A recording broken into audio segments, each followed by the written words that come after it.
la conferencia organizada por la Escuela de Administración y Gerencia, denominada Viernes Gerenciales. El día de hoy vamos a tener a un invitado internacional, el doctor Oscar Amalfitano. Cedemos la palabra a nuestro director, el magíster Jorge Carvajal Arroyo, para que nos dé la bienvenida a todos. Muchas gracias. Sí, muchas gracias al profesor José Gálvez. Doctor Oscar Amalfitano, bienvenido a esta su casa, la Escuela de Administración y Gerencia de la Universidad Ricardo Palma. Para nosotros es una gran satisfacción tenerlo nuevamente con nosotros, porque en nuestra plataforma ahora virtual, en la que vamos a compartir sus experiencias, conocimientos y sobre todo aquellas sugerencias o propuestas que pudiéramos recibir en torno a este gran tema, la neurociencia en la administración. ¿Qué tema tan importante? Porque los seres humanos tenemos que pensar, tenemos que actuar, y ese chip que si no se actualiza, que si no se moderniza, entonces va a generar movimientos probablemente ya pasados de moda, pero si nosotros entramos a un proceso de cambio como que debe ser, entonces la administración va a seguir siendo cada vez más bonita, más linda, más interesante, porque precisamente los que hemos estudiado y seguimos estudiando la administración, nos enamoramos más de ella. ¿Por qué? Porque es la solución a todos los problemas. Y yo creo no equivocarme, porque sí, efectivamente, es la solución a todos los problemas que hay. Las organizaciones, pequeñas, medianas, grandes, multinacionales, globales, mundiales, etcétera, si no están bien administradas, no van a lograr el objetivo. Pero ¿qué es lo que tiene la persona, ¿no?, dentro de su proceso neurológico? ¿Cuál es esa actitud que hay que adoptar como gerentes, como líderes? Entonces, para nosotros es un tema de singular importancia, porque precisamente nuestra misión es formar profesionales de alto nivel, pero con un soporte actitudinal, con un soporte moderno de lo que viene a ser la neurociencia en la administración. Estoy seguro que esta tarde vamos a disfrutar, doctor Amalfitano, de aquellas versiones, de aquellos temas, tópicos que nos van a servir en este nuevo perfil que estamos desarrollando en la Escuela de Administración y Gerencia de la Universidad Ricardo Palma. Nuevamente, bienvenido. Bienvenido también a los alumnos, nuestros estimados alumnos de todas las carreras de la Universidad Ricardo Palma, no solamente de Administración y Gerencia, vemos alumnos que hay de Ingeniería, de Medicina, de Derecho, Contabilidad, Negocios Globales, Economía, Turismo, Marketing, etc. El conocimiento es para todos. Hay que difundirlo y así como sociedad vamos a avanzar. Gracias por estar con nosotros nuevamente, doctor Oscar Amalfitano. No, por Dios, por Dios. ¿No? Gracias de nuevo por la confianza dispensada y renovada, por así decirlo. Sí. Muchas gracias, profesor José Gálvez, y creo que de esta manera vamos a dar inicio a la conferencia. Muchas gracias, profesor. Ok. Vamos a pasar, muchas gracias, profesor Carvajal. Vamos a pasar a leer una pequeña reseña del doctor Amalfitano, porque es tan amplia verdaderamente, que nos quedamos sorprendidos con todo esto. Él es speaker internacional del Disruptive Management, okay. Presidente de ONACE, es el Observatorio de Neurociencias Aplicadas en Ciencias Económicas de la Facultad de Ciencias Empresariales de la Universidad de Buenos Aires. Es coautor y coordinador del primer libro mundial sobre neuromarketing y creador de NACE, el nuevo manager. Dentro de su currículum, bueno, tiene una serie de empresas a la cual él ha asesorado. Es miembro, es doctor honoris causa, ¿no? Ha estado en muchos países. Bueno, leer su currículum, doctor Amalfitano, yo creo que estaríamos acá media tarde, sinceramente. Pues eso prefiero que me llamen Piedrola, que es mi sobrenombre artístico con el cual me conocen en muchos lugares. ¿Sí? Okay. El doctor Piedrola es, digamos, un sello que me identifica más. El resto es haber trabajado en la vida.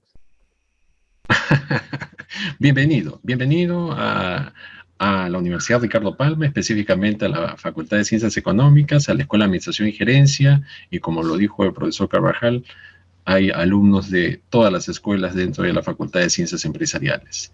Iniciemos su disertación, doctor, de una vez, para no hacer esperar al público. Gracias, José. Primero, aclaración. No soy médico. Mi esposa es médica anatomopatóloga y médico legista, es quien me acompaña hace 50 años, pero sí soy un administrador curioso, disruptivo, disconforme, que hace más de 20 años, cuando todos los libros de marketing y estrategia decían que había que captar la mente de un cliente, se plantó en un congreso internacional para preguntar cómo se hacía eso. Como nadie me supo explicar, yo ahí expliqué cómo funcionaba el cerebro. Y hace 20 años, 25, que estudio cómo funciona el cerebro. El único punto es que yo miro lo que estudia la medicina, pero mi foco de aplicación son las organizaciones.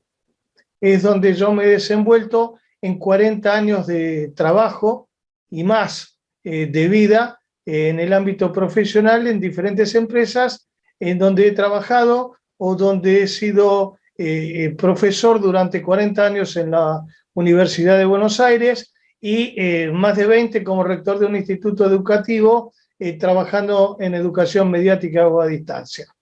El pensar distinto es un desafío. Pasaron más de 20 años y para muchos el neuromarketing sigue siendo novedad. Entonces a veces uno tiene que ser muy disruptivo, muy de golpe para decir qué hay de nuevo en administración. Está en un escenario presencial, le pido que piensen a quienes son del área contable o administrativa, y yo digo, mirá, ¿qué hay de nuevo? Michael Porter, estrategia competitiva, Peter Senge, el conocimiento o la novena revelación, Kaplan y Norton, tablero de comando. Entonces me referencio y digo, cuidado, esto no solo es del siglo pasado, sino que está vigente en el presente, pero en general proviene de un área que no es la administración. En este mundo de tercer milenio, lo que hay de nuevo son aplicaciones que finalmente emulan e imitan cómo funciona el cerebro. Entonces, eso es lo que hay de nuevo. Nosotros nos planteamos en un momento determinado pensar y decir, ¿qué hay de nuevo? Bueno, nosotros hace 8 años dijimos, mirá, lo que hay de nuevo es lo que venimos haciendo nosotros. Fijamos una ruta, fijamos un camino y dijimos, vamos a hacer esto. Nos juntamos de 3 disciplinas o áreas diferentes y sin darnos cuenta creamos una nueva disciplina que se llama hoy neuromarketing. Pero si hubiera vivido en Yanquilandia, estaría con la pelota bajo el brazo y sería el dueño del neuromarketing. Pero nosotros que vivimos en Latinoamérica, estamos en otras landias donde tenemos carencias, en donde integramos transversalmente los conocimientos, y eso nos llevó a pensar en términos amplios de neurociencia aplicada en ciencias económicas y empresariales. Y a partir de allí hemos trabajado en neuroliderazgo y cuestión de género ya en el 2007. Tenemos de cada cosa nuestros libros publicados y el pensar en cómo funciona el cerebro elaborando decisiones en términos de estrategia está en neuroestrategia. En cada uno de los ámbitos donde nos desenvolvemos, nuestra labor es poner en blanco y negro ese conocimiento y decir y focalizar y decir, mirá, todos los libros de administración dice que nosotros los administradores estudiamos eso. Sí, está bien, pero ¿qué sucede? Cuando vamos a ver qué pasó, la velocidad del cambio hace que intentamos predecir un comportamiento, pero en realidad no lo logramos.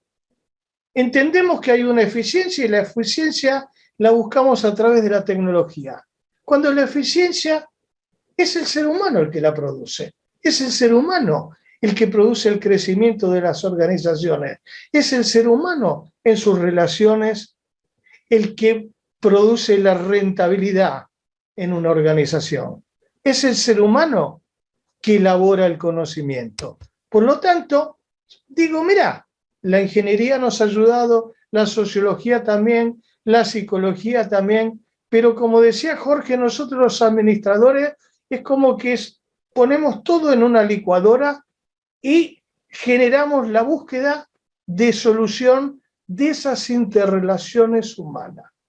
Entonces nosotros nos planteamos que hoy, por ejemplo, miro para atrás y digo, hablamos del sistema de información gerencial. Conocíamos al cliente. Hoy me atrevo a decir, no sabemos quién es nuestro cliente.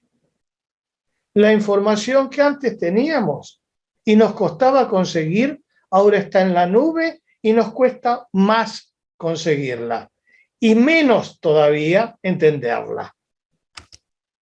Está en la nube.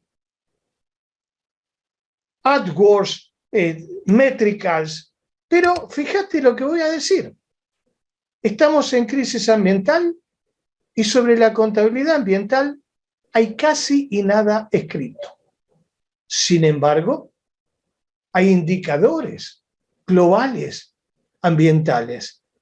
Para los técnicos de administración, pregunto, ¿cómo hago costos por actividad y aplico esos costos de actividad en una cadena de valor de Porter del año 1985 si no tengo siquiera el registro contable de aquellos bienes que se relacionan con el ente? Y cuando hablo del ente puede ser la selva del Mantaro con toda su vegetación y pulmón mundial generador de oxígeno. ¿Tenemos registro? No. Sin embargo, ¿qué hicimos nosotros? Más allá de los indicadores, nuestro foco de atención es la interrelación de los seres humanos y entender que esto no es sencillo, que es complejo, que es dinámico y que vivimos en una disrupción y caos total. Con lo cual, cuando logramos un orden, ese orden es transitorio y que va a cambiar permanentemente. Y el que acelera el proceso de cambio no es otro que el ser humano. Entonces digo, bueno, entendimos cuando nos metimos con esto que cada uno de nosotros tiene un software propio, una percepción de identidad de la vida y de las cosas que también es propia. Con lo cual hace más complejo el tema. No es un tilde de auditoría, porque el tablero se está moviendo permanentemente. Estamos en un momento de búsqueda de eficiencia cuando la sociedad global está quebrada anímicamente y el cerebro agotado, buscando la eficiencia que la tenemos que buscar en el espejo, en nosotros mismos. Estamos saltando en un abismo en donde el cambio climático es la esencia de esto. Y no soy verde. Estudio el cerebro, veo la realidad y entiendo que no estamos entendiendo cómo nos relacionamos como personas. Como bien lo decía Jorge al inicio, antes que abriéramos el tema, en marketing de ciudades necesitamos entender que la ciudad es una comunidad y como tal debe integrarse, mostrando sus fortalezas y su identidad. Entonces, la única forma que yo encuentro es entender que el liderazgo es liderazgo de servicio en red. Cada cual pone lo mejor funcionando en un equipo. Y la identidad que le puede dar Gareca a ese equipo, quizás no se la puedo dar yo. La confianza, la empatía para armar ese equipo, como hincha de River que soy, hace que un gran técnico como el Cholo Simeone nos hiciera salir campeón y también con ese mismo técnico y esos mismos jugadores luego nos fuéramos al descenso. ¿Cómo armar un equipo? ¿Cómo motivar? Es entender que cada uno juega el partido de una manera diferente y es el gran rol del administrador, el armado de equipo y máxime con esta disrupción que hizo que todos estemos fuera del face to face y que trabajemos en nuestra casa, agrandó esa diferencia. Quiero aclarar que tanto estas dos personas tienen una forma de ver la vida y que yo tengo la mía y que cada cual tiene la suya. Nosotros lo que estamos haciendo es tratando de ampliar la vista de puntos para que cada cual ponga luego foco y elabore su punto de vista. ¿Qué quiere decir con esto? Que todo esto que yo voy a hablar no es nuevo, ya está en la nube.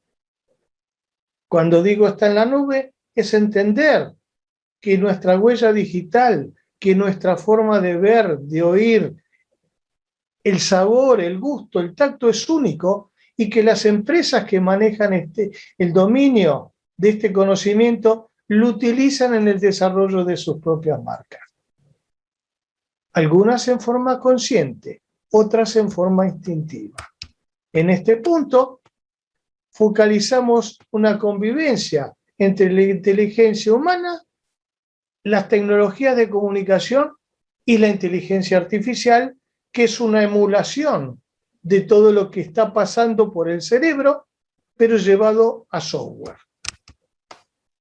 Estamos en un mundo caótico, complejo, ambiguo, de obsolescencia planeada o empujado a esa obsolescencia por el propio ser humano. Y por otro lado tenemos la ambigüedad de queremos sustentar algo, es decir, mejorar, cuando estamos conviviendo con un virus que no sabemos cómo se contagia, todos en caos y en casa, como la familia Ingalls, junto con los picapiedras y los supersónicos, haciendo de la casa un todo, algo que añoramos, pero que ahora nos puso en conflicto porque está todo en casa. Esta complejidad dice, mirá, nos tenemos que reinventar. ¿Ves cómo esa mariposa? ¡Qué bárbaro! ¡Qué fácil que es decirlo!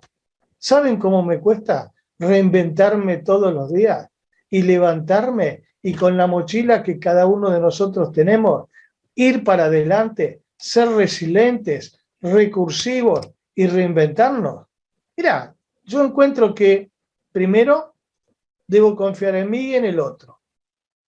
Debo ser autocrítico, reorganizarme y ver cómo puedo ser mejor. Yo conmigo y con los demás.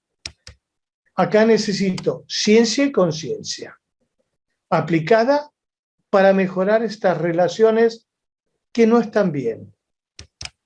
Confianza, alegría que necesitamos, orden y sustentabilidad.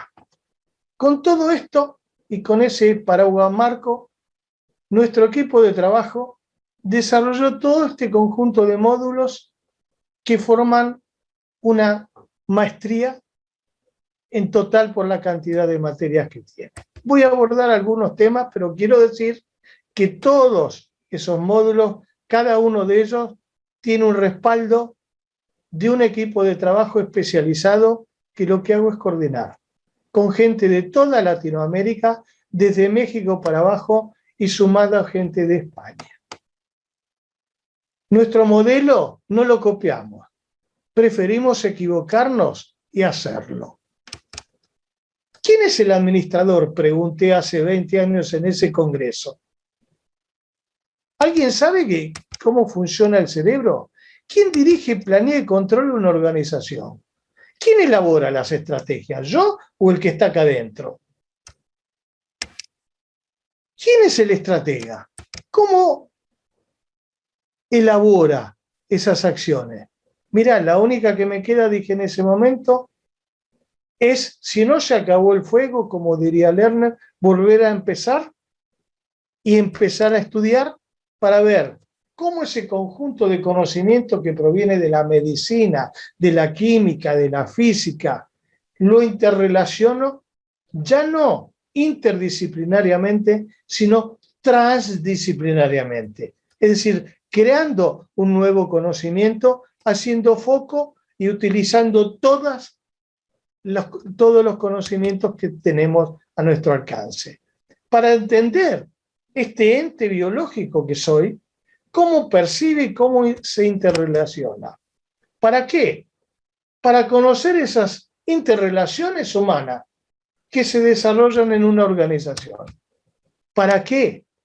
Para mejorar en forma sostenible y sustentable lo que llamamos el comportamiento esencial del ser humano, que no ha cambiado a través de la historia de su humanidad. Por eso es esencial. En ese punto me focalizo en el año 1999, en un congreso donde presentamos este póster. No sabíamos cómo llamar a eso que estábamos estudiando y ese lo llamamos pensamiento neurovincular o neuromarketing. Ese póster está en mi casa de Villa Gesell y todos los congresos voy y lo cuelgo. Este año es el número 27 congreso que hacemos. Digo, mirá, estábamos acostumbrados a traer un conocimiento de una ciencia A, juntarlo con otro y sacar una conclusión. Y nuestra propuesta fue otra. Porque un médico, un administrador, una psicopedagoga se juntaron para decir, estamos hablando de lo mismo, pero haciendo foco para hacer algo que puede ser superador. Y lo llamamos neuromarketing. Cruzamos transversalmente, utilizando e integrando diferentes ciencias, estableciendo el sistema emocional, las inteligencias, la estrategia, basado en la neurociencia, pero viendo cómo aquello que decía Senge, aquello que establecía Porter, ese tablero de comando, nosotros podíamos bajarlo a una realidad. Y ahí entendimos cómo es el circuito de superación del ser humano, que afortunadamente lo escribimos en el primer libro y lo mantenemos. Nosotros nunca escribimos para vender más. Siempre dijimos que el que compra es el otro, el ser humano. Yo no le vendo nada a nadie. El principio básico del ser humano en su satisfacción de necesidades, siempre dijimos que fue la supervivencia. Nunca la emoción. La emoción viene después. Este desarrollo de crecimiento humano es como ha evolucionado el cerebro. Y donde la tecnología lo que ha hecho es hacernos entender que hay tres cerebros para pensar, que cada uno viene con un software y el sistema genera un algoritmo de decisión en donde tu software, que es tu ADN, es único. Tenemos tres cerebros, algunos con más neuronas que otros. Tenemos diferentes tipos de memoria. Las estadísticas no valen. Lo que valen es la memoria emotiva o la memoria primada o priming, que es la que juega por repetición de hechos y hoy se usa en materia de publicidad continuamente. También tenemos que entender que hay tres niveles cerebrales: el instintivo, el emotivo y el que genera la razón. El cerebro primitivo es el que toma las decisiones de supervivencia. El emotivo es el que me hace ver si esto me recuerda algo triste, alegre, si es nuevo, si no lo es, si me asusta, si me atemoriza, si me da asco, si me irrita. Pero el ser humano, que vive pensando en un futuro, tiene dos hemisferios que se interrelacionan a través de algo que se llama cuerpo calloso, que vincula los pensamientos de lateralidad y que además imita comportamiento de otros. Porque el ser humano, por mímesis, por imitación, desarrolla nuevos conocimientos. A tal punto que las neuronas nuevas el cerebro ha ido evolucionando de esta manera, las neuronas nuevas están en lo que se llama prefrontal y han descubierto algo que se llama neuronas rosa mosqueta el año pasado, que son las que se prenden a través de escaneos que se hacen cuando uno está pensando en términos de futuro. El pasado, presente y futuro se integran en algún lugar que no sabemos cómo y dónde. Pero sí lo que está muy en claro es que esas acciones, sin que nosotros nos demos cuenta, cada uno genera repeticiones y en las organizaciones también se generan repeticiones y se generan conocimientos que se transforman continuamente, yo digo se deforman en el proceso de planeamiento estratégico de una organización. Y ahí viene la flexibilidad, la adaptabilidad al cambio, en donde también hay un entendimiento que al igual que las personas, nosotros como seres humanos, el género masculino es más limitado en el proceso de información y el género femenino es el que fomenta el cambio permanentemente. Y hasta ahora veníamos viendo a ver quién tomaba la decisión y nos venía correspondiendo a nosotros. Todo esto es escaneable. La tecnología lo hace hoy. Y la tecnología y la inteligencia humana, a través de la inteligencia artificial, lo que hace es emular esos comportamientos. Y sin saberlo, cada uno de nosotros y las organizaciones, a través de esa relación, genera caminos cortos de decisión rápido que se llaman sesgos. Y hay más de 100 sesgos de pensar rápido que nos hacen tomar decisiones rápidas que no sabemos si son las correctas, pero son las primeras que tomamos y que hacen a la defensa de la subsistencia. Ese camino corto que tomamos es una decisión instintiva que hoy está siendo emulada y si quiero ir a un lugar, pongo un buscador para que me lleve a un lugar más rápido, como ese sesgo que acabo de decir. No me llega por el lugar más bonito, me lleva por el lugar más rápido. Y eso es una imitación del cerebro. Y así sucesivamente con todas las aplicaciones que se vienen dando. En este punto, digo, bueno, acá tengo que poner un equilibrio porque la eficiencia la busco a través de la sustentabilidad y la sensibilidad de las personas. Paso acá y digo, mirá, ¿qué sucede entonces con la percepción? Cada uno tiene una forma de percibir que le es propia. De su percepción genera una creencia y esa creencia la transforma en una verdad, que la expresa verbalmente, gestos, que las comunica en diferentes lenguajes, que pueden ser percibidos por cámaras o por personas que entienden el significado y el significante de ello. Quizás lo que no lo sabemos somos nosotros. Y con la cultura organizacional pasa exactamente lo mismo. Es fácil decir cambio la cultura de una empresa. ¿Y cómo hago si no cambio la capacidad de entendimiento y las inteligencias múltiples y pongo el valor, la inteligencia que se necesita hoy? el percibir, el cerebro interpreta también de una manera única, procesa la información, la actualiza, la expresa, la recuerda y la pone nuevamente en acción. En este punto, reitero, cada uno ve la vida como quiere. Y ya vienen en un par de lentes que está en tu ADN, que hace que hagas foco en aquello que te interesa. Normalmente dicen, presta atención. Por favor, si yo la atención la presto, se la estoy dando a otro. Yo tengo que concentrarme y hacer foco. Hacer foco significa mirar, es decir, hacer un zoom, direccionar hacia donde quiero llevar la acción y hacer un zoom con una perspectiva que me lleve a ver cuál es mi foco de atención.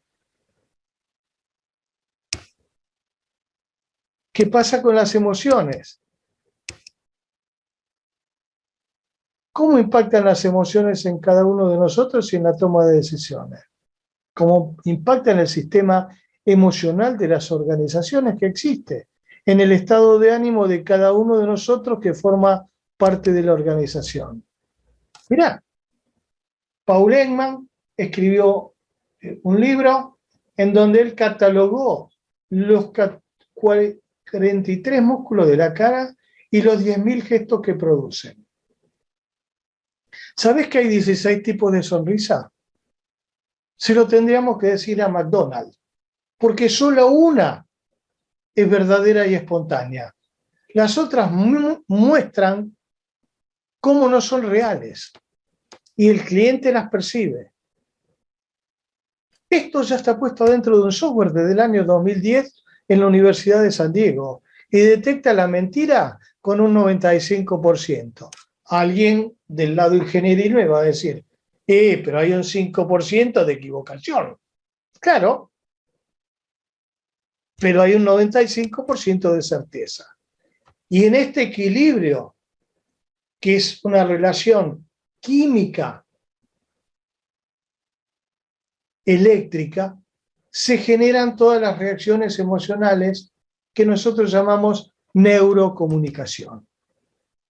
Si estás ansioso, es porque tenés diferentes niveles de dopamina y serotonina. Y así sucesivamente, pero eso es un módulo específico.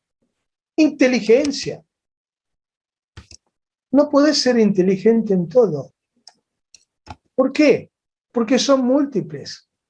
No sos bueno tirando un córner, yendo a cabecear, haciendo. En la empresa pasa lo mismo. Cuando tengo que armar un equipo, tengo que ver la interdisciplinariedad y las diferentes inteligencias. Ahí viene la complejidad, porque lo más fácil de dirigir es que todos te digan, sí, tenés razón. Entonces, si me equivoco yo, y cuando algo sale mal, como soy el que está arriba de todo, soy el que cae al piso, porque nadie me hizo ver otra cosa. La innovación, la creatividad, la actividad, la didáctica, la práctica profesional, el auditivo, el visual, el olfato, el tacto, la tecnología y la innovación, el cambio, son una de las 20 y tantas que hay. Y acá viene la pregunta de fondo. Te pregunto si vos sabés cuál es tu talento. Y pregunto a las empresas, ¿qué talentos buscan? ¿Qué talentos necesito para mejorar mi situación de hoy? Estoy en un doble problema. Las personas no conocen cuál es su talento y las organizaciones, comillas, difícilmente saben qué tipo de talento están buscando. Genero polémica es profeso para tratar de hacer entender que acá, entendiendo el cerebro, hay una posición que nos toca a nosotros los administradores. Jorge, te lo dedico por lo que dijiste. El administrador es el que juega el partido. Es ese cuerpo calloso que está jugando el presente, mirando el futuro y teniendo en cuenta el pasado. Es el que participa en el cambio y es el que tiene que tomar las decisiones para cambiar. Como te lo dije antes, hace 20 años. Hablamos de neuromarketing. ¿Por qué? Porque entender que uno con un cliente lo engaña una sola vez, la primera, y si me ha llamado la Ricardo Palma de nuevo, es porque hubo una relación que entendieron que esto que estábamos haciendo era coherente y correcto. Entender que buscamos satisfacer necesidades de los demás y que los buscamos para comprender el valor que él tiene y que yo tengo con él. Para bailar el tango se necesitan dos, con uno solo no sirve. Y para tener una relación permanente y sostenible en el tiempo con las personas, lo mejor es tener cuál es el rol de cada uno y fundamentalmente establecer pautas de valor, de confianza y empatía. Esto está escrito en la contratapa de este libro que fue escrito en el año 2005. Nunca escribimos para vender más. ¿Cómo influye el tacto en la toma de decisiones? El tacto, el gusto y el olfato responden al sentido primario. No estaba desarrollada la razón cuando el ser humano tomaba decisiones y lo hacía en función de la textura, el gusto y el olfato. Y si se equivocaba, se moría. ¿Por qué? Porque se equivocó. Entonces, el tacto hace que haya diferencias de género. Ella, y esto lo aprendí de ustedes, los incas, en los diferentes estados sociales, se dieron cuenta que las mujeres eran las que hacían las ánforas, porque las huellas digitales tenían un surco menos profundo, con lo cual el tacto de él y de ella es diferente. El tacto. El gusto. Cualquier relación con México y Perú y Bolivia es pura coincidencia. No es lo mismo lo dulce que lo picante y que lo amargo. Esa cara te está diciendo algo. No dice ratatouille, el gusto. Mirá vos, ¿sabías que el 15% de las decisiones tienen que ver con el recuerdo del gusto? Y que la mujer saborea más a través del gusto dulce y el hombre a través del amargo. ¿Qué tipo de cliente es el que buscas? ¿Nena o nene? El olfato. Influye en la toma de decisiones. Tiene que ver con el neuromarketing kinestésico. Las papilas olfativas y gustativas también generan recuerdos de antaño. Huele a tristeza, diría Manassi. Es que, mirá lo que pobre gatito, no vuelve más. 35% del recuerdo tiene que ver con el gusto y el olfato. 15 y más 35 me da el 50% del recuerdo. Y quizás yo estoy hablando, intentando recordar cosas y con un perfume solamente ya recordé la mitad de las cosas. ¿Y qué pasa con la vista? Creemos en lo que vemos. Ver para creer. Cuidado porque todo lo que vemos no es lo que parece. Los ojos, sin embargo, no mienten. El tiempo puede pasar. Si querés reconocer a una persona, observa su forma de ver y no cambió a través de la vida. En ese punto, hago notar que acabamos de publicar una versión actualizada del libro de neuromarketing. Hace 15 días. Paso a neurocomunicación. ¿Qué es neurocomunicación? Es el lenguaje a través de eso que percibimos, interpretamos, comunicamos. verbalmente, gestualmente, en forma escrita. Es decir, es algo, si hablo de la música, digo, la música no se percibe, pero es sensible. Y tenía razón el Principito entonces, que decía que lo esencial es invisible a los ojos. Pero digo, cuidado, será invisible, pero es sensible. Esta forma de entender cómo comunicamos está a través de los gestos. Hoy está en la nube. Se llama Facebook, se llama Twitter, Instagram, LinkedIn, como querramos. Todos esos algoritmos leen webs y demás y sacan conclusiones sobre perfiles humanos. Cada uno de nosotros tiene un algoritmo propio de percepción y decisión. Una cosa es el hemisferio derecho y el otro el izquierdo. Por un lado entra la música y por el otro lado la letra. Si vos estás concentrado en algo, si estás escuchando la letra, difícil te llegue la música. Y hay software que ya determinan qué partituras hay que poner para que la canción tenga éxito. Neurocomunicación. ¿Cómo recuerdo la información y la transformo?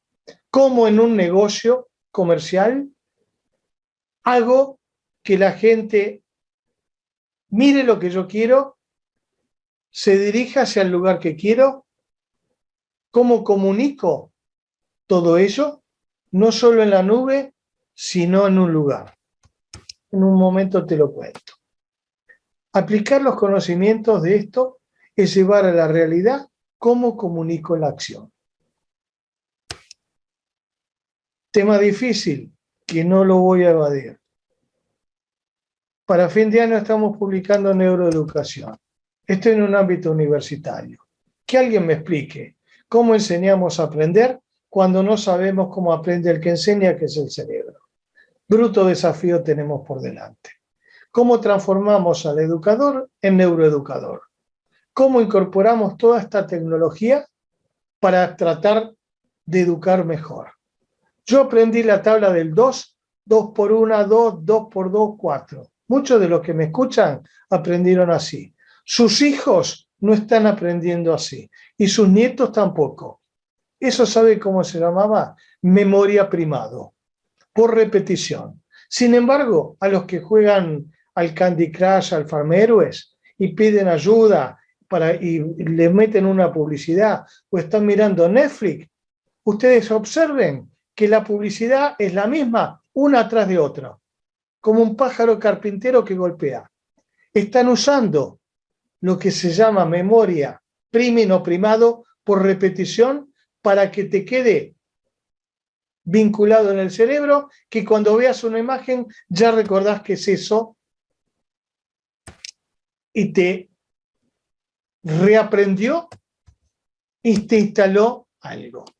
También hemos aprendido con la neurociencia que el modelo educativo anterior no somos todos iguales y sin embargo podemos decir que todas las personas no son iguales, los empleados tampoco son iguales y lo que debemos aprender es a interrelacionarnos mejor. No voy a dejar pasar la neuroecología. ¿Por qué? Porque lo tomamos como un tema clave y central en lo que está pasando hoy.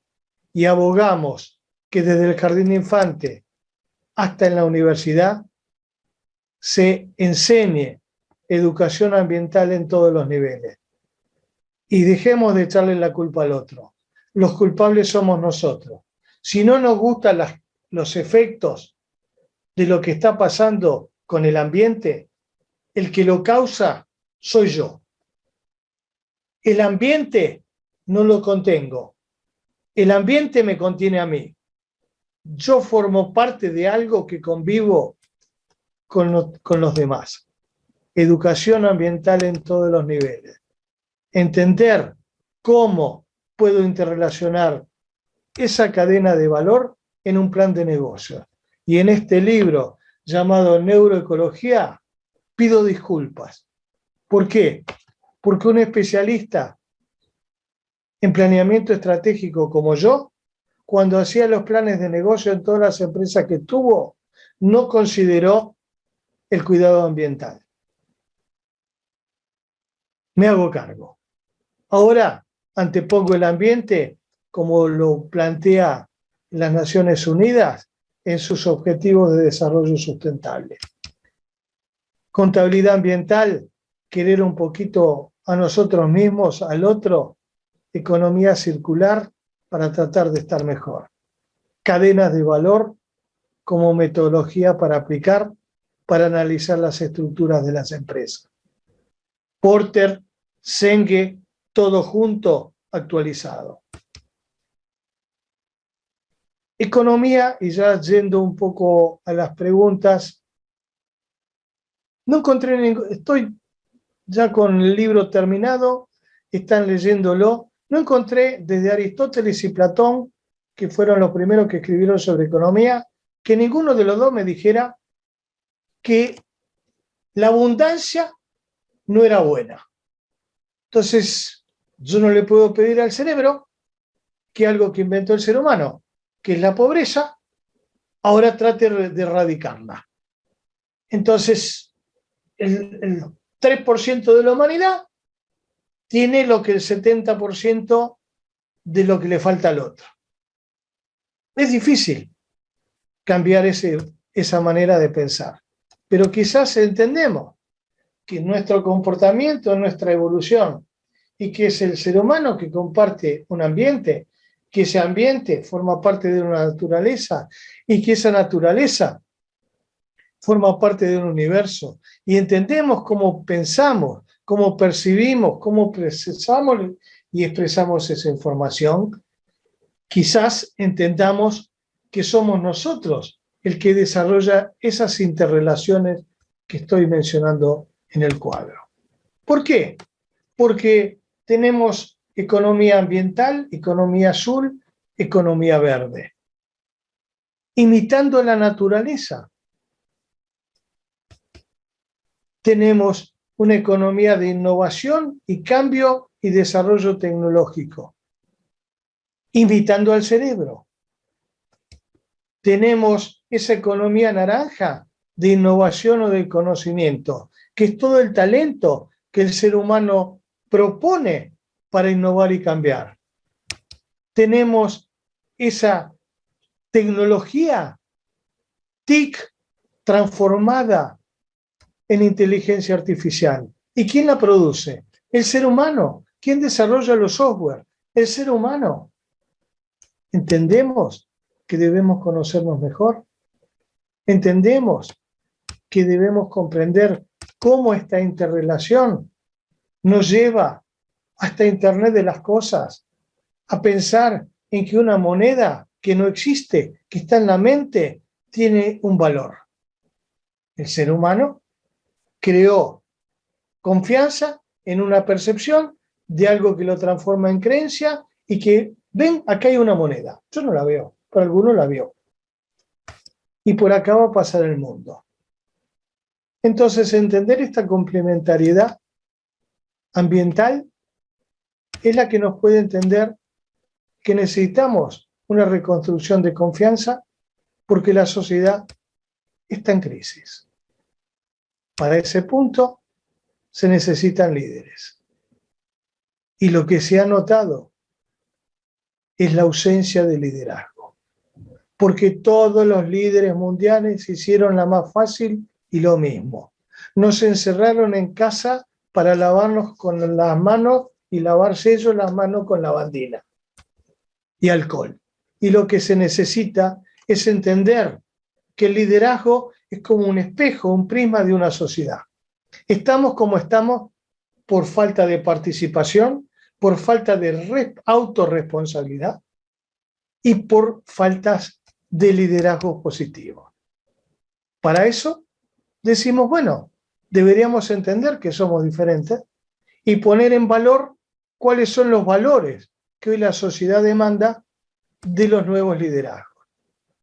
Y entender que así como el cuerpo humano genera génesis diferentes, femeninas y masculinas que están escaneadas, también genera valores en los nenes y en las nenas, por así decirlo, pero fundamentalmente la confianza y el ponerse en el lugar del otro, el estar en el lugar del otro, el ser uno en el otro, nos llevaría a entendernos mejor. El método Kodara, que ya tiene más de 15 años, me llevó a hacer algo que dice, mirá, tenemos que clarificar qué es lo que se necesita hoy. Entender que esas claves del liderazgo que eran de ayer, hoy algunas son las mismas, otras no. Entender, sí, que hay algunas cosas que debemos desapegar y otras que debemos atraer. ¿Para qué? Para que las cosas buenas entren en resonancia y ver si logramos una armonía, aunque sea transitoria. Te propongo un ejercicio para hacerlo y ver cuáles son esos factores clave. Ya sí, entrando en el cierre, te digo, tenemos todo esto por delante. El neuroplanning, con el Canvas, con el Foresight, el coach, para entender cómo transformo al otro si no entiendo cómo éste se debe transformar. Para esto, para que nos riamos un poco y sacar tensión, ya estamos pensando en el neuromarketing. ¿Por qué? Porque la tecnología nos permite, aplicando diferentes metodologías, generar valor y decisiones mejores medidas en las empresas. ¿Por qué? Porque con una cámara digital en tu negocio, en un aula, en una selección de personal, en tiempo real, con software determinado, puedo determinar tu comportamiento. Puedo determinar cuántos entraron por la derecha, cuántos por la izquierda, cuántos nenes, si mintió, si miró para arriba, si miró para abajo, si parpadeó mucho porque la luz no está bien, si miraron varios para abajo en el mismo lugar es porque hay una baldosa rota y eso habla mal de vos. ¿Inteligencia artificial aplicada? Sí. Ya esto es real. Por lo tanto, podemos elaborar una estrategia y medir en forma instantánea el comportamiento. De la misma manera que te puedo adelantar cuál es el resultado de una canción antes que se publique, antes que se edite, porque si la ecuación de Fibonacci y el teorema de Euclides están presentes, hay éxito. Oscar, ¿qué estás diciendo? Cuidado, cambia, todo cambia, pero fundamentalmente cambia lo que la gente quiere cambiar. Eso lo cantó Sly and the Family Stone en el Festival de Woodstock de hace muchos años. Esta es nuestra propuesta. Espero que tenga valor. Abierto a todas las preguntas que me quieran hacer.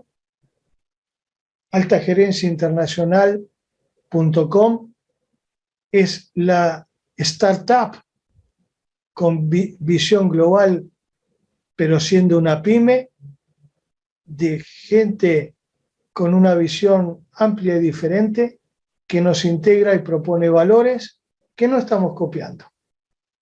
Asumimos la responsabilidad, José, de equivocarnos. Y si me equivoqué, aprendí. ¿Y quién me quita lo bailado? ¿Está? No sé si cumplí las expectativas por las cuales me convocaron. Me siento cómodo y bien haciendo lo que me gusta. Mira, Oscar, has tocado un tema muy importante y que se está viendo a nivel no solamente empresarial, académico, sino también en el mundo y en la parte cotidiana del día a día. A nivel empresarial se ve la neurociencia, como tú muy bien lo has explicado, lo has visto en los diversos sectores de aplicabilidad que están teniendo ustedes dentro de este gran trabajo de hace muchos años. Pero vemos pues de que el ser humano siempre ha estado inmerso en esta investigación, en saber qué es lo que pasa dentro de este ser humano desde la antigüedad, de las culturas primitivas, ¿no? El querer saber, observar, analizar. Hemos visto desde en nuestra cultura, inclusive en la Paracas, hemos visto las trepanaciones de cabeza, en analizar, ver el cerebro, los griegos, también los romanos, y en tiempos, pues, en tiempos de la Edad Media, cómo esos médicos también hacían estos análisis, estas disecciones con el fin de averiguar y ver por qué el comportamiento del ser humano es tal o cual, ¿no? Si era algo eléctrico, no era algo eléctrico, respondía a una situación, respondía a un estímulo, teníamos electricidad, no teníamos electricidad, como se decía en la antigüedad. Pero a medida que ha ido esto avanzando, pues nos parece fabuloso cómo la tecnología desde el siglo pasado, ¿no? Y más todavía cuando la tecnología se ha venido dando a comienzos del siglo pasado, con todos aquellos pues que han sido los promotores en esta investigación, vemos pues ahora en la actualidad que hay tanta tecnología como para poder averiguar y ver esa sinapsis de neuronas que hay en el cerebro y que responden, ¿no? Que responden a muchos comportamientos. La psicología ha tenido que migrar al neuromarketing, porque antes veíamos estímulo, reacción, acción, reacción, ¿no? Pero la psicología ha tenido que migrar a este análisis con la ayuda y la gran herramienta de la tecnología, ¿no? Si bien es cierto, como tú muy bien lo has dicho, estamos en una época de pandemia que en todo lo que teníamos en el pseudo orden se ha desordenado más, ¿no? Se ha desordenado más. Y que realmente, pues, de que cae en cada ser humano, pues, que tenemos nuestro propio software, ¿no? No todos podemos pensar igual. Las percepciones, los pensamientos, los procesos de aprendizaje, las experiencias son totalmente distintas. Son totalmente distintas. Que inclusive, si era complicado en las empresas prepandémicas armar equipos, ¿no? Ahora con el home office, con la tecnología, ¿no? Hacer equipos de trabajo todavía es un poco más difícil. No te olvides los horarios también, ¿eh?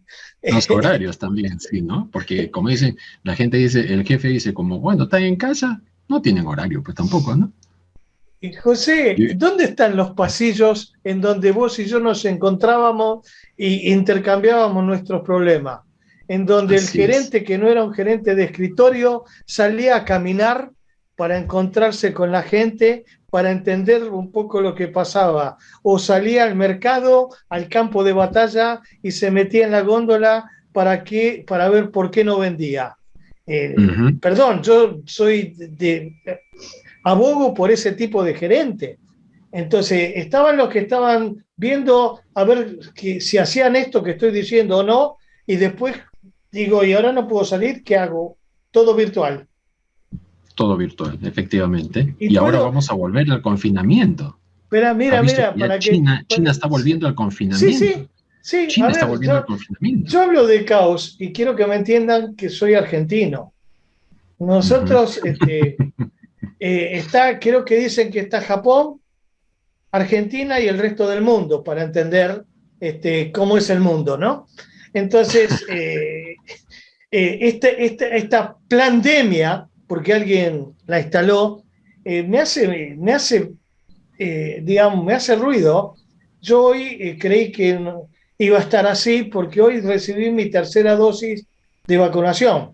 Tengo 2 de Sinopharm y me convocaron para decir, no, por las dudas, debe ser por la experiencia, porque yo me siento joven, ¿no?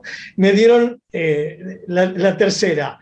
Y bueno, y yo digo, uy, que la que se viene, ¿qué están escondiendo bajo la mesa? Entonces miro lo que pasa en Europa y digo, uy, ya sé, ya entendí. Bueno, ¿está?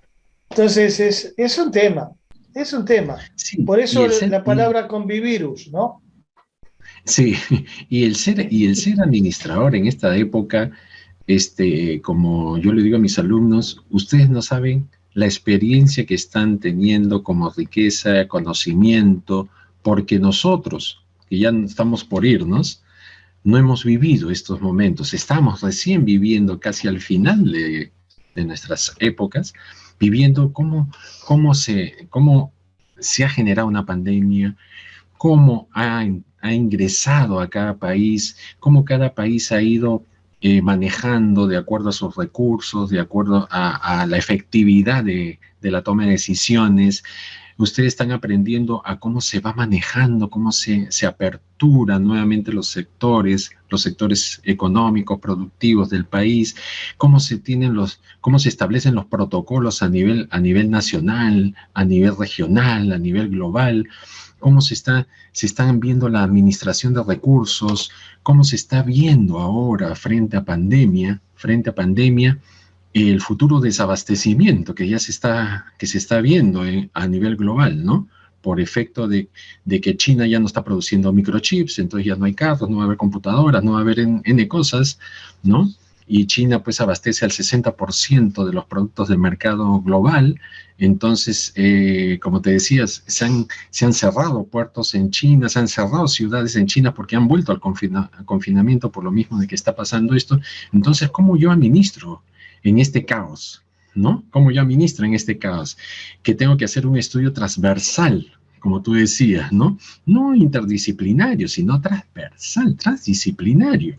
Porque la pandemia nos ha hecho ver, o sea, nos ha hecho entrar a la realidad en decir, oye, no solamente es parte psicológica, no es solamente parte antropológica, no es solo sociología, es todo, porque el ser humano tiene un cúmulo en la cabeza que no está separado a mí a la parte psicológica, parte sociológica, parte económica, todo es un sancochado, como nosotros decimos, ¿no?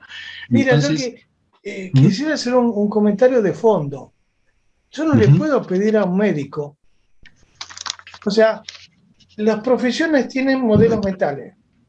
El médico, ¿sí? Primero te trata, ¿sí? Primero te da algo, después te dice lo que tenés, toma esto, tenés gripe, quédate 15 días en cama. ¿Está bien? Lo primero que hace es el tratamiento.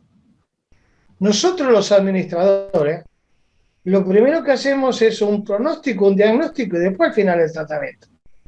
Efectivamente. En algo nuevo como esto que pasó, ¿cómo es que no hubo una transdisciplinaridad y convocaron a todas las profesiones para entender? Porque el médico estaba pensando en cómo trato esto, no estaba viendo a ver la que iba a venir. Después que me trató, ¿cómo sigue? ¿Otra vez en casa? No hay otra salida. O sea, fíjate cómo esa multidisciplinariedad lleva o nos obliga a una transdisciplinariedad que implica un cambio de modelo mental que socialmente todavía no hemos instalado. Y que ha venido en evolución, porque si nosotros vemos, pues, como los alumnos han podido haber estudiado dentro de la evolución de la administración, la escuela del comportamiento organizacional, que después evolucionó a lo que es el desarrollo organizacional, ¿no? Y que después hemos visto ahora lo que la neuroadministración, la neurogestión, ¿no? Que da un paso más allá, es decir, el comportamiento de la sinapsis de las neuronas y de los resultados que el cerebro tiene frente al comportamiento, ¿no? Que los equipos de trabajo son eso también. Y que muy bien lo había graficado en los 70, pues, Paul MacLean, ¿no? Con los 3 tipos de cerebro. Desde el reptiliano, el límbico, la neocorteza, que tú lo has mencionado ahí, me hacía acordar un poco, pues, ¿no? De que realmente... Que no te escuche mi señora porque el tema del cerebro triuno no le gustaba, porque yo digo hay 3 cerebros para pensar, y no le gusta eso, ¿viste? Bueno. Lo que pasa, pues, a nosotros los hombres no nos gusta tampoco cuando desarrollan estrategias, y eso ya después lo van a ir estudiando los chicos, es de que los hombres somos más reptilianos, somos más instintivos, y las mujeres son más emotivas, emocionales, son más límbicas del cerebro límbico, Totalmente de acuerdo. ¿no? Y que muy poco Totalmente de utilizamos acuerdo. la neocorteza, muy poco utilizamos la neocorteza, que es así, ¿no? Pero son los grandes estudios que hay del cerebro y que nos permiten a nosotros evaluar, analizar, para desarrollar un mejor proceso dentro de la gestión de las empresas, y que todo está pues en la actitud, y la voluntad de cada uno de querer cambiar, de ser partícipe de este cambio, de ser disruptivo, de poder ir en avance, y que para ello también, como tú muy bien lo decías, la inteligencia artificial y el desarrollo tecnológico ahora nos permite a nosotros, pues, inclusive como lo hacía Paul Ekman, ¿no? Ver si la gente nos miente, no nos miente, si hay las microexpresiones que pueden ayudar a identificar los orígenes y causas del comportamiento, ¿no? Pero todo esto nos sigue todavía llamando la atención, porque, valgan verdades, dentro de la administración todavía se van a ver más cambios. La realidad aumentada, la realidad virtual que viene, el manejo de la Big Data, pues hace de que nosotros tengamos nuevas reacciones a viejos comportamientos, ¿no? Entonces, es un campo totalmente, como tú decías, es un campo muy amplio, muy amplio. El estudio, yo creo que del cerebro no termina con las neurociencias, sino todavía tiene para largo. Yo creo que estamos todavía en un 25% del estudio del cerebro, porque es un órgano, no solo vemos como órgano físico, pero la parte energética, la sinapsis, las relaciones de las neuronas, cómo las reacciones al comportamiento, todavía no llegamos a alcanzar a comprender en su totalidad. Por suerte, al igual que la administración, es una ciencia no fáctica, con lo cual hay mucho por avanzar, ¿no? Así es, pero como decimos, todo está en la actitud, ¿no? En ser proactivos dentro de las organizaciones, en adaptarnos también a esta nueva realidad que nos toca post pandemia, y que todavía se va a quedar unos años más todavía se va a quedar, y que debemos aprender a desarrollar nuevo tipo de gestión, nos guste o no. Sí, señor. Es el poder de adaptación que tiene el ser humano, nada más. La plasticidad neuronal. Sí. Bueno, yo creo que podemos invitar a los participantes, que tenemos 203 participantes. José, yo tenía temor en que sí. en lo virtual, porque de tanto encierro estamos todos tan cansados de lo virtual, que yo digo, es un riesgo. Vamos para adelante y lo asumimos. ¿Por qué? Porque otra forma de comunicarnos hoy no tenemos. Así ¿sí? es. Y eso, agradezco enormemente a quienes han tenido el aguante, por así decirlo, bueno, abierto a lo que necesiten. Y un tema que no quiero dejar pasar por alto, ya tu enfoque médico. Me tocó en Costa Rica en el 2010 estar en un congreso latinoamericano de administración era de ética, y yo fui a hablar de neurociencia y ética. Porque una cosa es lo que la ciencia permite, sí, técnicamente hablando, y otra es hasta dónde llevamos eso. Es un tema que el único responsable, yo pongo el espejo, digo, soy yo. El albedrío va a estar, porque si no existe el albedrío, sería muy pobre la humanidad, porque no tendría esperanza. Es decir, el creer que uno puede hacer algo diferente es precisamente lo que nos diferencia de otras especies. No quería dejar pasar eso, porque alguna vez me preguntaron, usted lo que hace 20 años, usted lo que quiere es manipular la conducta humana. Yo dije, no, por favor, yo simplemente lo que estoy diciendo es lo que se está haciendo.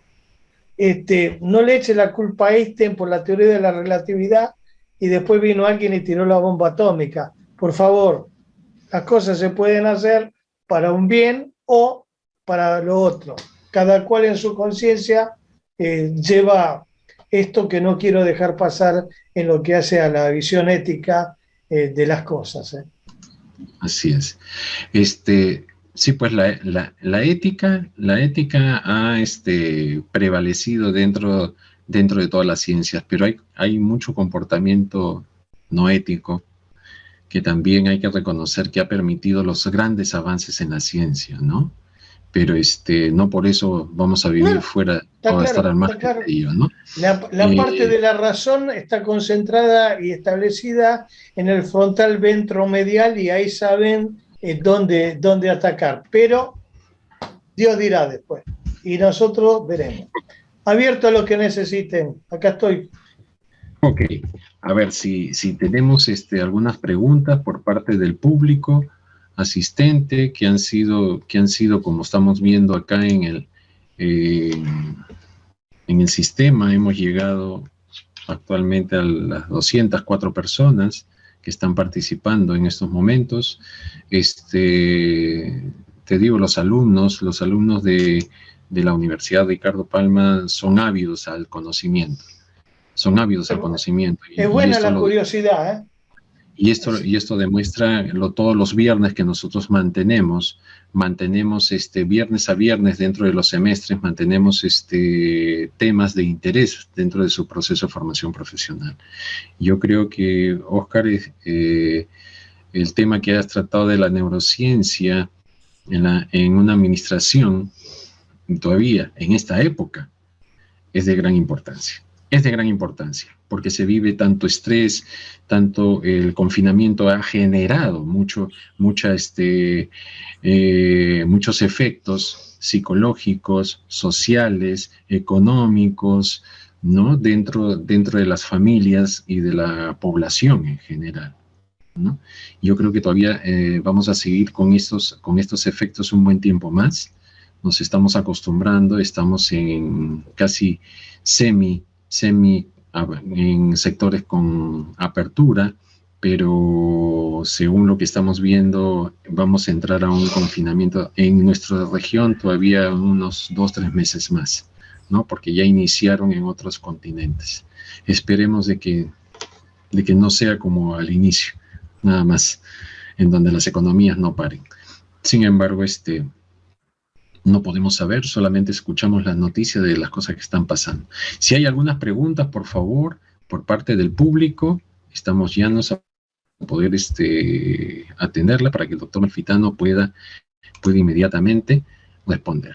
Acá está una pregunta de Alessandro Zambrano. Muy buenas tardes, soy Alessandro Zambrano. Mi pregunta sería, ¿cuál sería la técnica de la neurociencia que más da resultado para meter un producto o marca dentro del pensamiento del consumidor? Este posicionamiento. A ver. Primero, te contestaría, primero ser honesto. Es decir, si resalto alguna fortaleza, plantearla. Tiene que tener una propuesta de valor diferencial frente a lo que mi competidor tiene, o si soy el primero y el innovador que produjo un cambio, tengo que asumir mi riesgo como tal.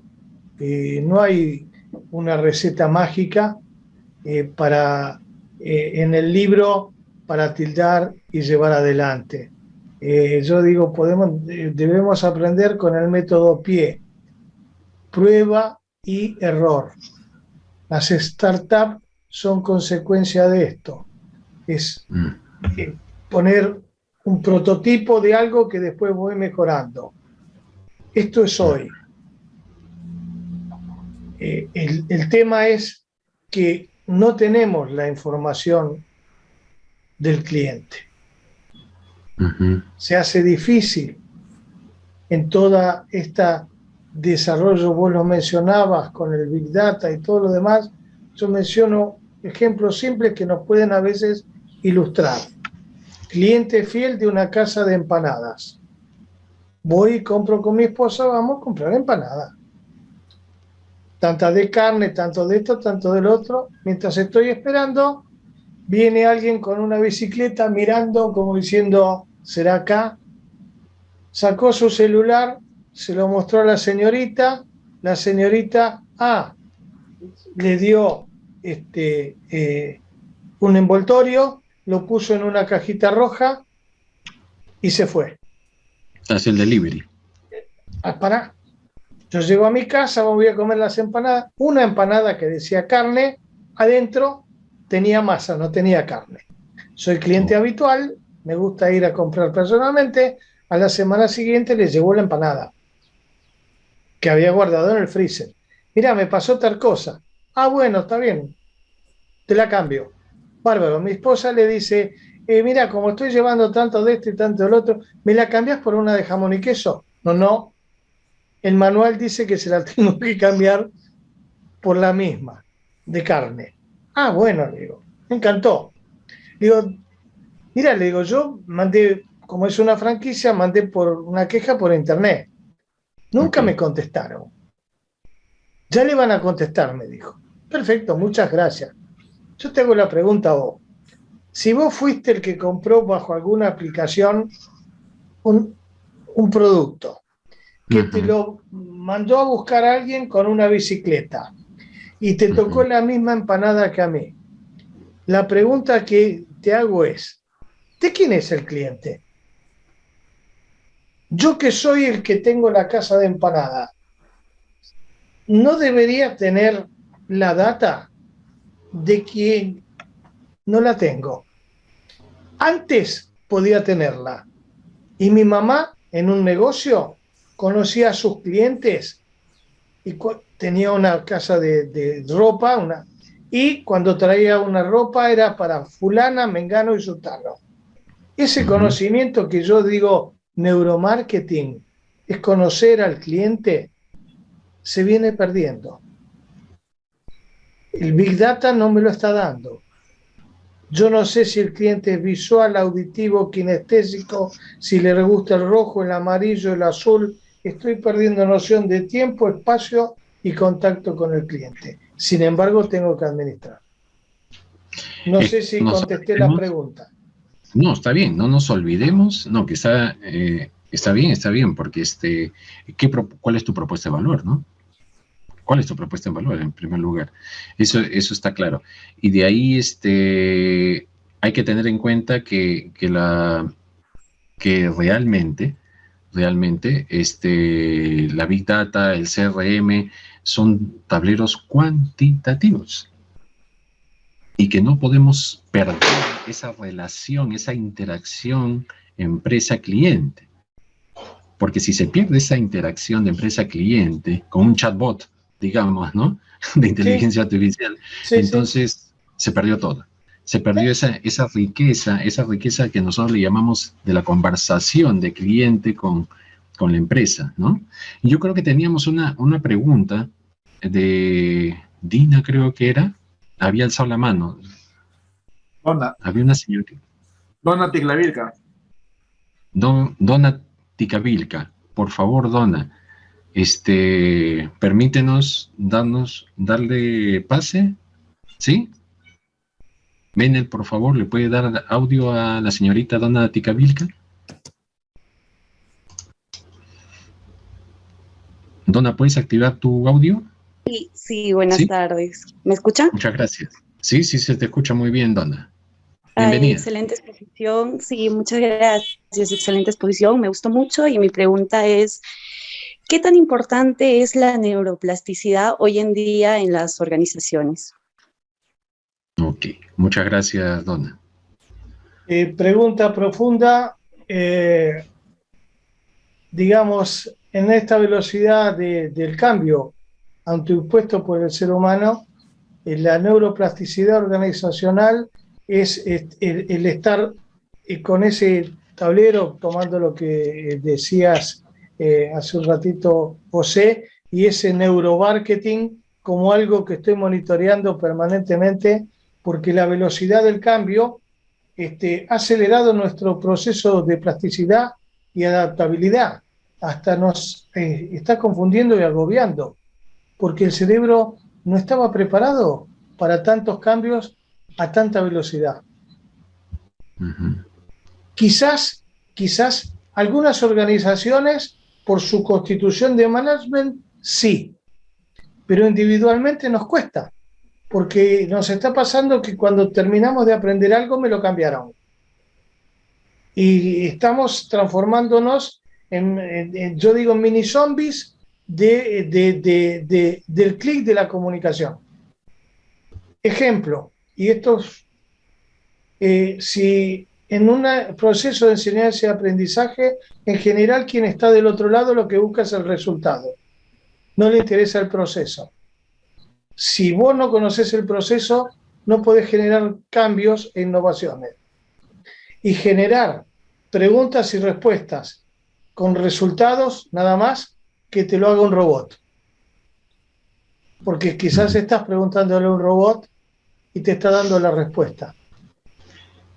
Y lo que interesa es que conozcas el proceso de por qué se produce una plasticidad en el ser humano y en las organizaciones. Esa velocidad del cambio hoy te obliga más que antes, porque la obsolescencia es planeada de los productos y servicios. Y cuando no es planeada, la velocidad del cambio hace que cambie todo el plan. Espero haberte dado respuesta, Donna, a la pregunta que me parece muy profunda en el entendimiento de qué puede aportar la neurociencia a las organizaciones. Entender la plasticidad neuronal sobre ese tema que le valió el premio Nobel de Medicina, ¿no? Al autor. Ok. ¿Alguna otra pregunta de los participantes del público? Profesor Gálvez, hay una pregunta de Cristian Landeo. Así es. Tenemos acá primero a Alessandro no, ya tuvimos a Alexandro. A Miguel Dextre. Miguel Dextre nos dice: una excelente ponencia, mi nombre es Miguel Dextre, muchas gracias. Una consulta: ya que la neurociencia está avanzando y descubriendo cosas impresionantes, las empresas, gobiernos, etcétera, ¿pueden acceder a esta tecnología para saber más de nosotros? ¿Se debe implementar leyes importantes con límites para que al final la privacidad del ser humano no esté vulnerable? Soy consciente de la presentación que hago. Y detrás de cada transparencia hay varios ejes temáticos. Cuando yo mencioné tecnología, cuando mencioné las TIC, y mencioné también la palabra algoritmo, no mencioné nombres de empresa, pero cada una de las organizaciones que están en las redes tiene su algoritmo de búsqueda, su algoritmo de posicionamiento, y por ejemplo Google te posiciona en función de la complejidad que vos tenés en tu estructura. Pasó una vez y si vos no la cambiaste, lo que miró no vuelve a mirar, ya sabe que no cambiaste el algoritmo. Por lo tanto, lo que es Google, Facebook, LinkedIn, cada cual tiene su algoritmo de búsqueda y de posicionamiento. Detrás de Facebook, por todo lo que yo escribo, por todo lo que yo comunico, tienen un perfil mío que no es visible, pero Facebook lo tiene. Y así con el resto. Eso está en un Big Data, es comprable, sí, y es el negocio que quienes tienen acceso lo ponen sin que vos lo veas, porque niveles de Internet no es el que vemos nosotros nada más. La historia cuenta que hubo un administrador nacido en España que fue perfograbo verificador de Assembler y COBOL y programador de Assembler y COBOL, que soy yo. Por lo tanto, de sistema entiendo la lógica en lo que es los buscadores y ese proceso que hace referencia. Y lo que me mencionás sobre las leyes, y bueno, tiene que ver con la ética y la moral de quienes conducen los gobiernos. y de quienes ponen a disposición la información. Pero no vayan a creer que esto que cuento es ficción y que lo vi en alguna película. Sí. Por favor. Aparte, Miguel, gracias por tu pregunta. Aparte, pues, de que, como decía Oscar, tanto Google como las redes sociales a las que nosotros nos suscribimos, ojo, nosotros al momento que aceptamos las condiciones, estamos haciendo un contrato digital para que ellos puedan hacer uso de nuestra información, porque no nos olvidemos que dentro de esas condiciones ellos se apropian ya, porque nosotros estamos cediendo imágenes, estamos cediendo fotos, videos, sino que la gente no lee esas condiciones. Con el fin de tener la cuenta, en los manuales tampoco, que no las acepta nomás. Entonces, la privacidad es vulnerable en la medida que tú permitas, porque estás ingresando a inscribirte en estas cuentas. Las leyes poco o nada realmente pueden hacer frente a un contrato privado. El contrato privado es la aceptación de partes y se establece como si fuera una ley, se reconoce como si fuera una ley el contrato privado. Entonces, uno al aceptar las condiciones en cualquier red social está firmando un contrato digital. Entonces hay que tener cuidado, tanta gente está en redes, ¿no? que ser consciente de lo que se comunica. Así es, ¿no? Tenemos otra pregunta, Oscar, que es de Cristian Landeo. Tengo una curiosidad, nos dice, con respecto a un dato que mencionó. No se considera el cuidado del ambiente en el planeamiento estratégico. Siendo esto, ¿cómo podríamos considerarlo hoy en día? Yo me hice cargo diciendo que cuando hice planes estratégicos y fui desde el año 85 hasta el 2015 profesor en la Universidad de Buenos Aires de Planeamiento Estratégico de Negocios, en las metodologías no mencionaba la importancia del ambiente. A la pregunta te remitiría de decir, buscar en internet lo que son los ODS, que son los Objetivos de Desarrollo Sustentable a nivel global y mundial. Si mirás esos objetivos y buscas una sinergia o una integración entre los de la organización con la cual estás haciendo el plan y matricialmente observás qué es lo que se está procurando hoy para poner en valor, y buscaríamos, y es ahí donde le doy valor a esto que escribí, es que nosotros los administradores, y lo mencioné en 3 diapos, tenemos herramientas como para monitorear las estructuras de las organizaciones y para ver en su cadena integral de valor si realmente están cuidando el ambiente. Porque hay empresas que lo manifiestan. Y no sé si lo hacen. ¿Está? Y nosotros como administradores tenemos elementos como para poder auditar el plan y la acción de una organización a través de los diferentes eslabones que conforman la estructura. El tema está es si nos animamos a hacerlo. Si no tenemos conocimiento, estamos dispuestos para hacerlo. Y mencionaste que dirijo el observatorio de la Facultad de Ciencias Económicas de la Universidad de Buenos Aires. Y el que hizo el prólogo del libro se llama Ricardo Palen Acuña, que es especialista en contabilidad ambiental.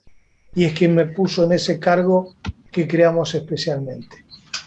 El tema está en entender que lo que está pasando en el ambiente tiene un responsable.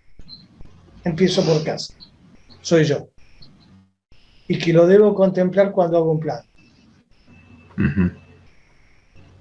Sí, y eso está muy claro, Cristian, en la Escuela de Administración y Gerencia, justamente en estos cursos que se llaman gerencia estratégica, se plantea esto dentro de la estructura del plan estratégico en los ejes estratégicos que va a desarrollar las organizaciones o la organización, pero para ello el dueño o el gerente general o el comité directivo debe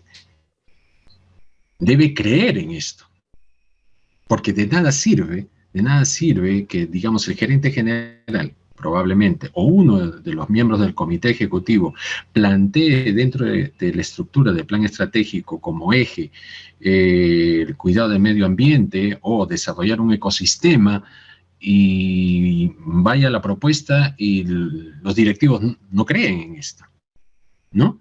No crean en esto. Entonces, eso está de parte de creer, de, como se dice criollamente, comerse la idea, ¿no?, de los directivos o los dueños de la empresa. Porque nosotros como formadores de administradores, como formadores de administradores de futuros profesionales en administración y gerencia, sí, estamos inmersos dentro de los objetivos de desarrollo sostenible, que justamente guarda el cuidado del medio ambiente y el desarrollo del ecosistema, ¿no?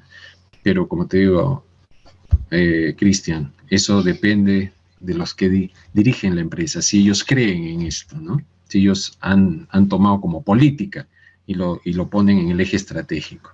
Acá hay una pregunta, Oscar, del profesor Luis Delgadillo. Estimado expositor, ¿cuál es la importancia del neuromarketing? Bueno, yo voy a decir por qué fue importante para mí.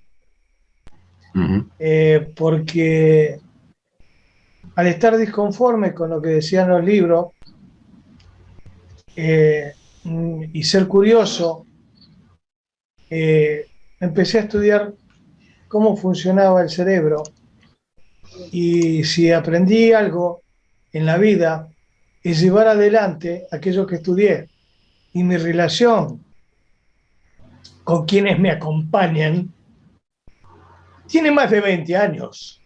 Quiere decir que cuando uno piensa en que lo que vale es la interrelación entre las personas y buscar satisfacer en forma permanente y sostenible en el tiempo esos vínculos de satisfacción, y actualizar y renovar permanentemente esos vínculos de satisfacción, yo finalmente a eso lo llamo el marketing de la vida.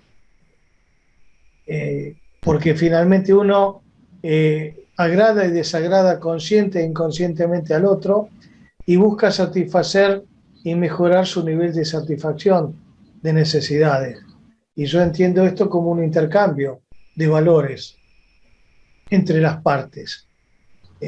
No me anoto en eso de venderle más. Yo creo que me hago cargo de que el que compra soy yo, y lo que debo es encontrar cuál es el valor del otro lado que están buscando satisfacer. Y si lo hago con honestidad, con transparencia, y le propongo un valor diferencial, puedo mantener esa relación. Y eso sirve para las empresas, como para las personas, como para las comunidades. Es entender que el valor de esa identidad de concepción que marcaba Jorge al inicio, es el valor de una identidad de marketing relacional permanente, sostenido en el tiempo por una comunidad. Si a eso lo queremos llamar neuromarketing, es lo que en su momento dijimos pensamiento neurovincular, entender los vínculos de relación.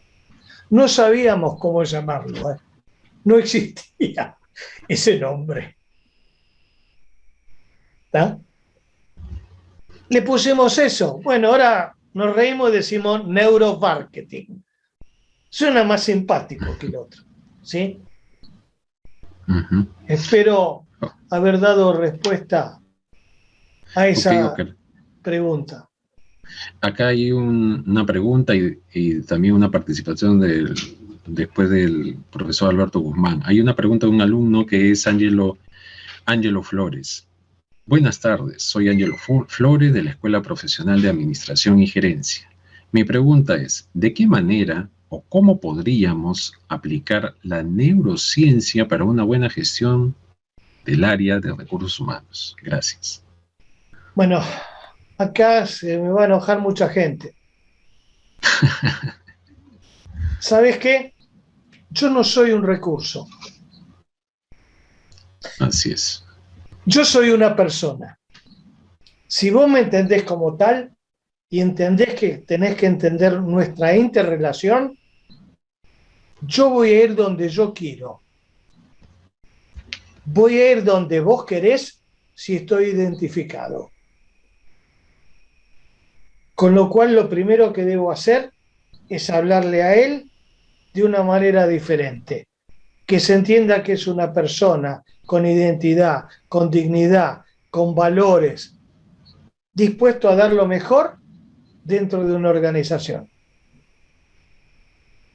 Y eso es empezar a cambiar el cassette de los recursos humanos. Yo agarro este libro y cuando doy conferencia, y lo voy a hacer ahora, hago así, y ese libro fue donde yo lo tiré. A mí no me tiran en cualquier lado. Y si yo fui donde fue ese libro, es porque yo fui. Fui muy duro. Discúlpenme, dicen que soy disruptivo. Y eso no lo aprendí ahora. Se llamó Ricardo Riccardi. Hace 40 años daba los cursos de gerenciamiento, agarraba la silla y las revoleaba. Y decía, el gerente está acostumbrado a tener el arriba de la silla y tiene que salir a la calle, y la calle no es el escritorio, es la gente. Somos personas. Soy una personita. Disculpen la agresividad, pero creo que es una forma de a veces decir, es lo que soy, una persona. Y si no me siento a gusto, no hubiera vuelto a hablar con la gente de Ricardo Palma. ¿Por qué? Porque tengo la posibilidad de elegir. Y lo mismo pasa en un ámbito organizacional. Cada uno va a dar lo mejor que tiene. El tema es cómo nos relacionamos adecuadamente, entendiendo el valor jerárquico y de interrelación y responsabilidad que cada uno tiene. Y entendiendo que estamos todos tratando de dar lo mejor. Nos podemos equivocar. Somos humanos. Y volvemos a repetir y a chocar con la misma piedra. Hasta que alguien nos dice, cuidado, estás chocando otra vez con lo mismo. Uh-huh. Disculpen en la agresividad, no, pero como es una pregunta que me han hecho muchas veces, y reconozco a Marta Alies y a mi amiga Cristina Mejías, recientemente fallecida, como cultoras del cambio en lo que hace al tema coach y demás. En un congreso las tenía las dos al lado y ellas me escucharon decir esto y me dijeron, ¿sabes que tenés razón? Sin embargo, todo el ámbito educativo, si tengo que hacer una carrera, dice recursos humanos. Y si la presento en un ministerio, no me la aprueban. Me pongo colorado y no quiero decir ninguna mala palabra. Bueno, te doy una noticia, probablemente no lo sepas, pero dentro del plan curricular, en nuestra carrera, se llama gestión del talento humano. Gestión del talento humano. El talento sos vos, soy yo, es quien hizo la pregunta. Ok, Oscar, damos pase al profesor Alberto Guzmán, que está acá, que nos está visitando también. A ese señor no lo conozco y no lo quiero contestar. Porque me va a hacer alguna pregunta difícil y no me interesa contestarle. A ver, Benel, si le puede dar acceso al micro, por favor, al profesor Guzmán.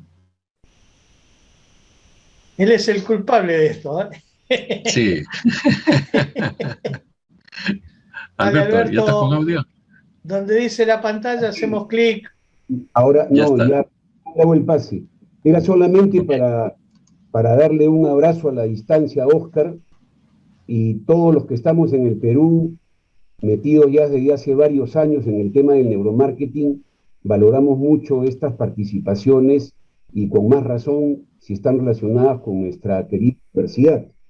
Y el tema del neuromarketing, el tema de la neurociencia en general, pues está hoy día cada vez más de moda, porque simplemente responde a, como dicen los filósofos de la administración, estamos otra vez pasando por estos puntos álgidos donde se mezclan estos dos elementos que son la duda y la necesidad de subsistencia del ser humano, ¿no? Que se manifiesta pues en sus ámbitos de gerente o simplemente de persona humana. Entonces, cuando nos vemos atacados y vemos que el porvenir no se ve claro, entonces tratamos de encontrar respuestas a nuevos comportamientos, darnos cuenta que lo que veníamos haciendo de repente no era lo mejor.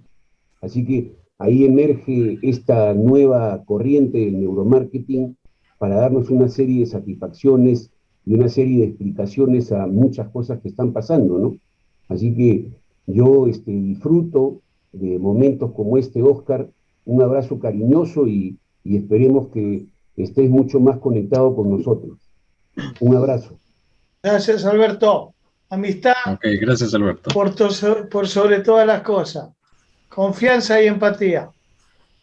Son muchos años. Eso tiene que ver con entender quién es uno y quién es el otro y que eso perdure en el tiempo. Para mí es lo valioso como filosofía de aquellas cosas que estamos escribiendo y haciendo, ¿no?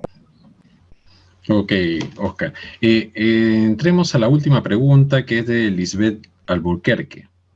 ¿Qué aplicaciones tiene hoy en día el neuromarketing en el área de finanzas? ¿En el área? De finanzas. Sí.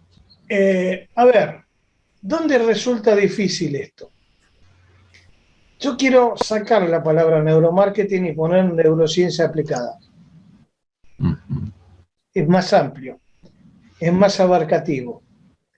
En el área de finanzas voy a entrar en un conflicto porque son números que dan un resultado y que el cerebro procesa como tal, como números, de algo de la lógica y de la razón.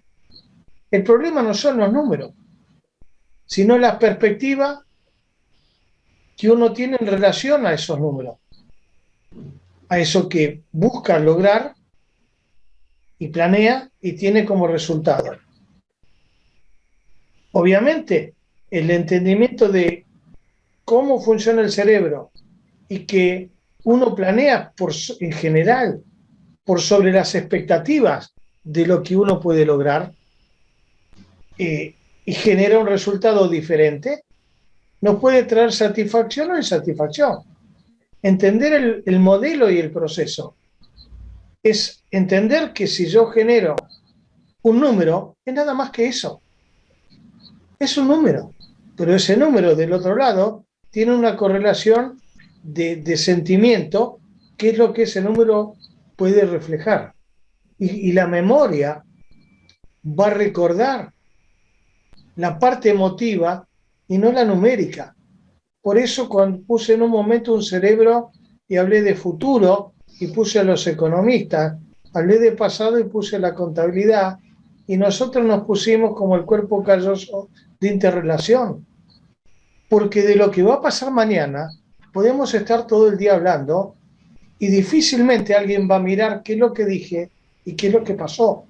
Y cuando un plan busca un resultado económico financiero, que quizás la consecuencia de esa búsqueda de la iterabilidad, de la rentabilidad máxima, es la que genera el estado de situación del mundo hoy, en donde las empresas están replanteando su propuesta de valor económica en función de un equilibrio que traiga una mejor humanidad. ¿Por qué? Porque una empresa importante en una comunidad existe por la comunidad, y para la comunidad. Esto es un cambio de equilibrio y de valores que, cuidado, está hoy en tela de juicio a nivel mundial. Ese equilibrio humano-finanza y esa maquinita de exprimir está entrando en un equilibrio que es un replanteo a pensar. Nosotros en Alta Gerencia tenemos a Bernardo Klickberg como columnista internacional, como amigo y publicando constantemente temas que tienen que ver con la situación global y la responsabilidad social que nos compete a todos. Y sin embargo, las principales organizaciones a nivel mundial están planteando este equilibrio de ya no solo la búsqueda financiera permanente, sino un equilibrio social. El entendimiento del número y de la emoción que produce o el impacto que produce tiene que ver indudablemente. Ok, Oscar. Vamos a dar pase al magíster Jorge Carvajal Arroyo, director de la Escuela de Administración y Gerencia, para las palabras finales. Jorge.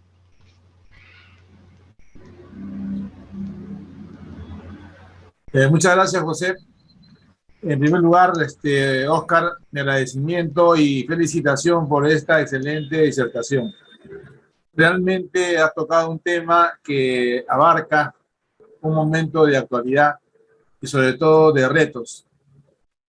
En nuestra carrera de Administración y Gerencia, como ha mencionado José, tenemos el área de talento humano, porque precisamente alineado con lo que es nuestra universidad, cuyo lema es que formamos seres humanos para una cultura de paz, es que el administrador y gerente de la Ricardo Palma tiene una base de formación sustentado en las habilidades blandas.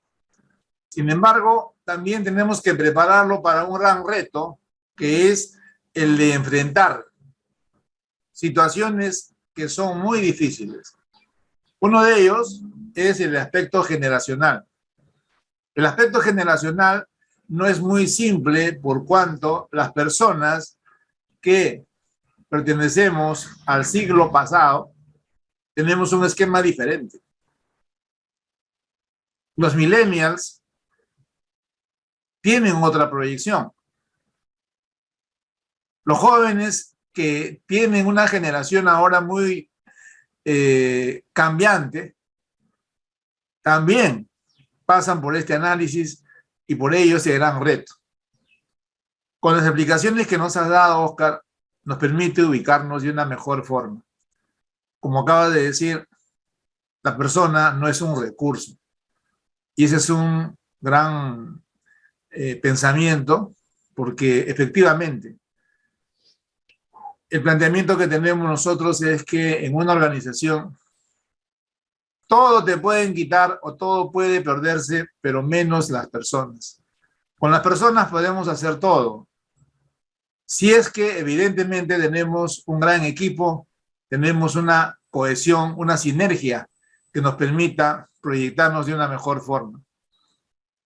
Lamentablemente, en nuestros países, las organizaciones, muchas de ellas, están en manos de personas que no conocen o no dominan los aspectos básicos de lo que viene a ser la administración, la gerencia. Y los resultados están allí. Vemos empresas que, digamos, hacen un mal uso de los recursos y además unas negociaciones que no son nada buenas. Por ello es que nosotros te agradecemos, Oscar, por este gran gesto de desprendimiento hacia nosotros, por compartir tus años de estudio, tus años de investigación y sobre todo por esa muestra de adhesión y sobre todo aquel tema que implica esa vinculación que hay entre Alta Gerencia, entre Oscar Amalfitano, la Universidad Ricardo Palma, la Escuela de Administración y Gerencia. Esto nos motiva a seguir trabajando y Ya muy pronto tendríamos alguna conversación, digamos, ya mucho más específica para poder incorporarnos a ese gran movimiento de lo que es el neuromarketing o la neurociencia en la administración. Gracias por estar con, gracias por estar con nosotros, Osquitar. Gracias por estar nuevamente compartiendo sus conocimientos y seguro que los jóvenes también, lo digo en nombre de ellos, estamos muy reconocidos por estar con nosotros esta tarde. Muchas gracias, Oscar. Gratitud. Gratitud a ustedes. Muchas gracias. Muchas gracias, Oscar, y muchas gracias también a todos los que han participado hasta el último minuto en esta conferencia internacional organizada por la Escuela de Administración y Gerencia de la Universidad Ricardo Palma. Por nuestra parte, gracias a todos. Nos veremos pronto y bendiciones a todos. Bendiciones para todos y a convivir con el virus. Okay. Buenas tardes.